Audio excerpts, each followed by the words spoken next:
Welcome back. Today we're in lesson 14 and we're going to talk about finding the equation of a line. Now we know the linear equation that we have been using is the slope-intercept format. It's not the only linear equation we've used, but this is the one that we like to get it to so that we can understand how to graph our line. We understand that this is the x value, this is the y value, this is the slope, and this is the base or the y-intercept constant for our line. Now we understand that slope is the rise over the run,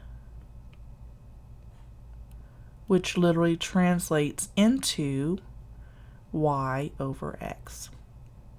And we know if it is positive, it goes up, and if it is negative, it goes down, and x is always to the right.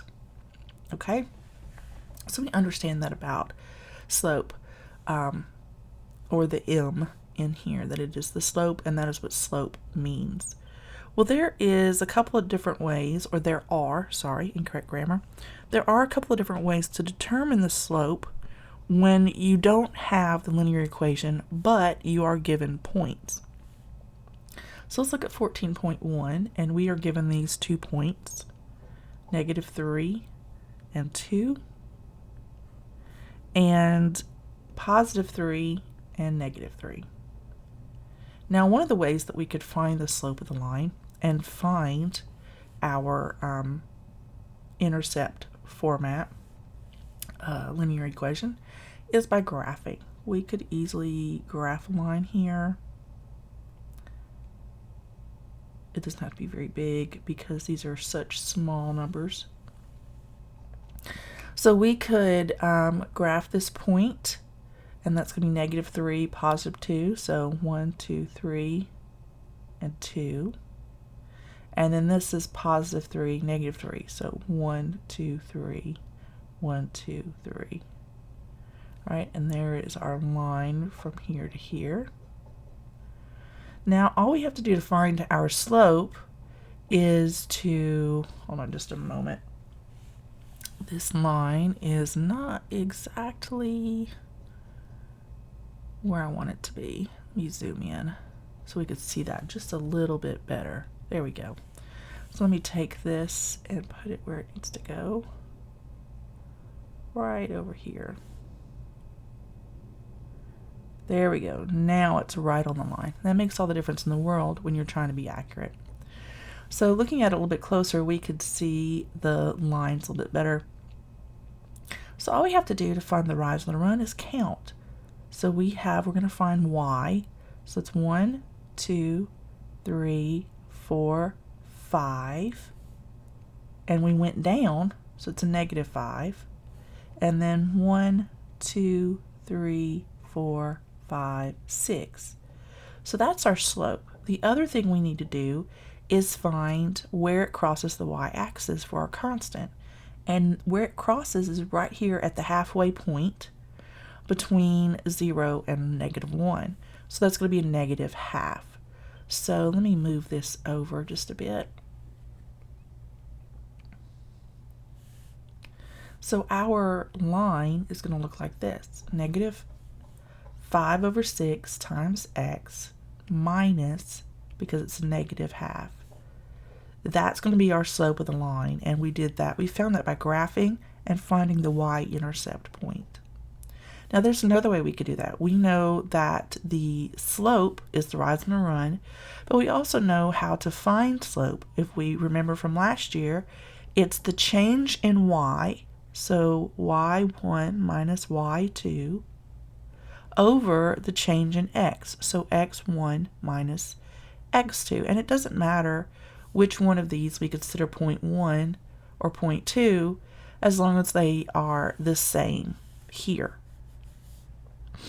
So let's sub in, let's call this first one point -3 and 2. Let's call it point 1. So we put the x on the bottom and the y on the top, and we subtract the point 2 and put x on the bottom and y on the top, right? And now we do the math, and that's going to be 5 over -6. Well, we know that a negative can never be in the bottom in the denominator. So we always move that out here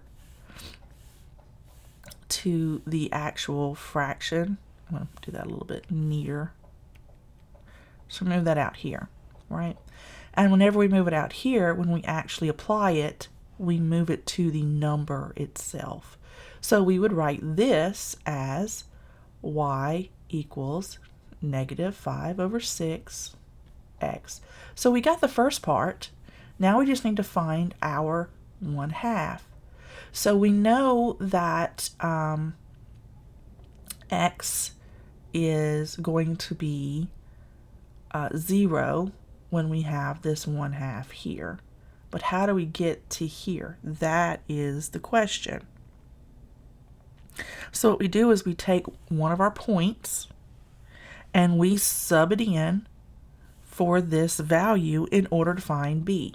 So we add our plus b here because we don't know what that is, and that's what we're solving for. And we take one of our points. We could take this point or we could take this point. It doesn't matter. I'm just going to take the first point, and we sub in these values.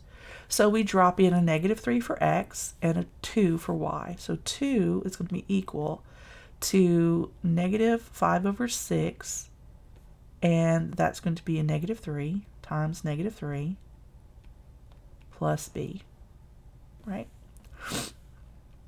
So now we do the math. 2 is equal to, and we say this would be 3 over 1, so we turn it into a fraction so we can multiply.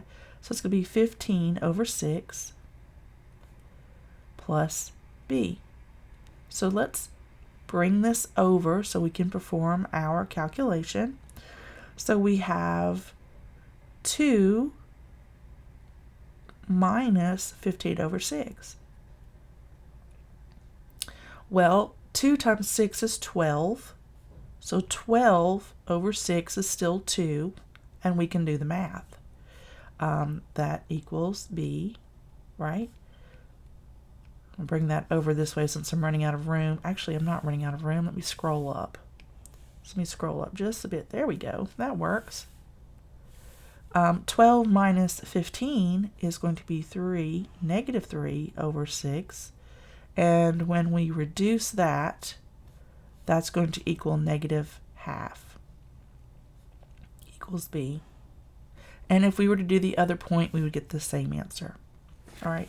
And so now all we have to do is sub in our value of b in the original, and that would look like y equals -5 over 6 x minus half. So you could you could get here by graphing and looking at where the y intercepts and figuring that out, or you could do it mathematically and you know you're exact. But if you do it both ways and you get the same answer both times, then you know for a fact that you are correct. All right? So we're going to do this again. 14.2, so let me clear the page. All right, let's do 14.2.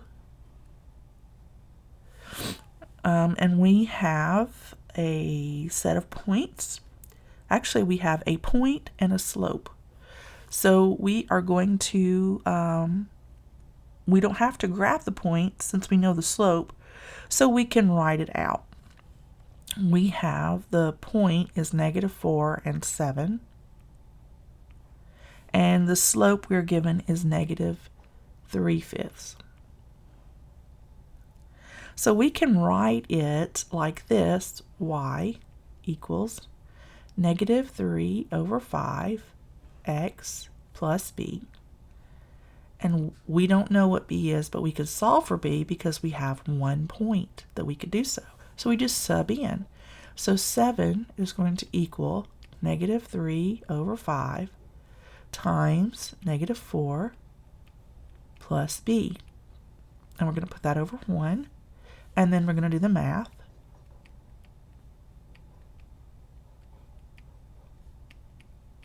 Now, sorry, that's a b. I don't know why I put a 5 there. I guess I was looking at this. Now we're going to bring this over. We're going to change sides and change signs. So 7 minus 12 over 5 equals b. 7 times 5 is 35, so 35 over 5 minus 12 over 5. That's going to equal 23 over 5. That equals b. So all we have to do is sub this in. And now our equation on the line is going to say y equals negative 3 over 5x plus 23 over 5. That is our answer. Just because you end up with a fraction, that doesn't mean it's wrong. If you've checked your math correctly, you know you've done the right steps and the right calculations, your answer for B can be a fraction. It's perfectly okay. And if you wanted to, you could always turn that into a mixed number so you could read it better. So that would end up being 4 3/5. Right? So it's up to you how you write that, but if you keep it a fraction, it's going to be easier to do the calculations, because if you ever have to do the calculation with this, you're going to have to turn it back into an improper fraction in order to do so. So that is how we solve to get the linear equation with the slope-intercept format. And that's all we have for lesson 14, and I will see you in lesson 15.